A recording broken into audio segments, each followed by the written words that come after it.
दर्द दिल के वास्ते पैदा किया इंसान को, वरना तायद के लिए कम ना थे कुर्दो बयां। बट साहब तुसी ना मुच्छां नूं बट दे लो चंगी तरह, तुसी तां आप ही बट, तुहानूं बट देण दी किहड़ी लोड़ है। अच्छा जी, चलो बहुत मेहरबानी जी। कणक दी फसल है जी, 6 महीने की फसल है। अल्लाह का शुक्र है पक गई है। पक के फिर जिमीदार ने घर दी रखनी हुंदी, उस तो बाद फिर देनी हुंदी आड़ती नूं जां सरकार दे गल्लियां नूं। ये चली सरकार दे गल्लियां नूं। गल तां करन लगा इस लेबर दी। गर्मी होवे सर्दी होवे, मीह होवे नेरी होवे, आम जिहड़ा मजदूर है उन्हें करनी है तो खानी है, नहीं तो ना उन्होंने किसी सरकार ने देनी है तो ना दरबार ने देनी है। आ बंदे तुसी देख लो जी, ये 50 किलो का थैला है। वैसे हुण गौरमेंट 50 का देन लग पई, 2.5 मन की 100 किलो का थैला भी चुकते हैं। हर बंदे नूं सहूलत है। पिछली हुकूमत ने भी किया तो असी पता नहीं असल सी या ड्रामा सी, कहंदे सी 10-10 लाख रुपया ये सेहत की मदद दे है तुहाडे कार्डां 'च। बहरहाल ਜਿਹੜੇ लोग खुशकिस्मती नाल काम करन लग पैंदे अदारियां दे, उन्होंने EOBI की सहूलत, सोशल सिक्योरिटी की सहूलत।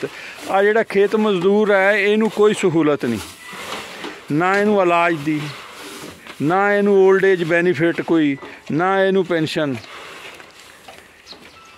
सानू तो अजिही सरकार चाहिदी आ जिहड़ी ये बंदे जदों हो जाण ना रिटायरमेंट की उम्र तो 60 साल ही आ रिटायरमेंट की उम्र, तो इन्हों भी सहूलतां देण।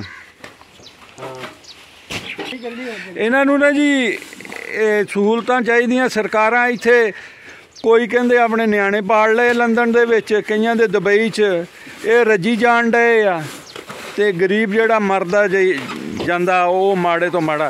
भट्ट साहब सुनाओ, तुहानू की सहूलतां लभ रहीआं? सानू कोई सहूलत नहीं जी मिल रही। हाँ, महंगे तो महंगा सौदा मिल रहा। हाँ जी, दिहाड़ी जे माड़ा जिहा भी कमजोरी दिखाईए तो इदां दे जवान मुंडे सानू मोहरों पैंदे आ।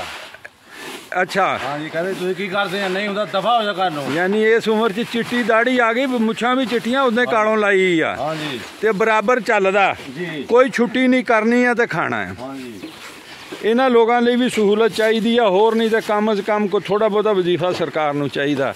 आ चौधरी बहादुर को खाया पिया कर या बस फिक्रे करना है। आ देखो आ मुंडा पाड़ू आ, उन्होंने बिठा के इन्होंने इधर ही बेचारे नूं लैन दा फीस नहीं पूरी हो रही सी। हाँ जी, घर भी चलाना। कहते जी असीं सहूलतां दिन्ने तलीम दियां, ये वो सहूलत जिहड़ी आ जी तकड़ियां दा डाढे दा 7वीं भी 100 उन्हां दे HSN च पढ़न, उन्हां दे किते पढ़न, साडे ते सरकार जोगे भी नहीं हैगे करके खाणियां। सुनाओ की हाल आ जी? ठीक ठाक है, चलो।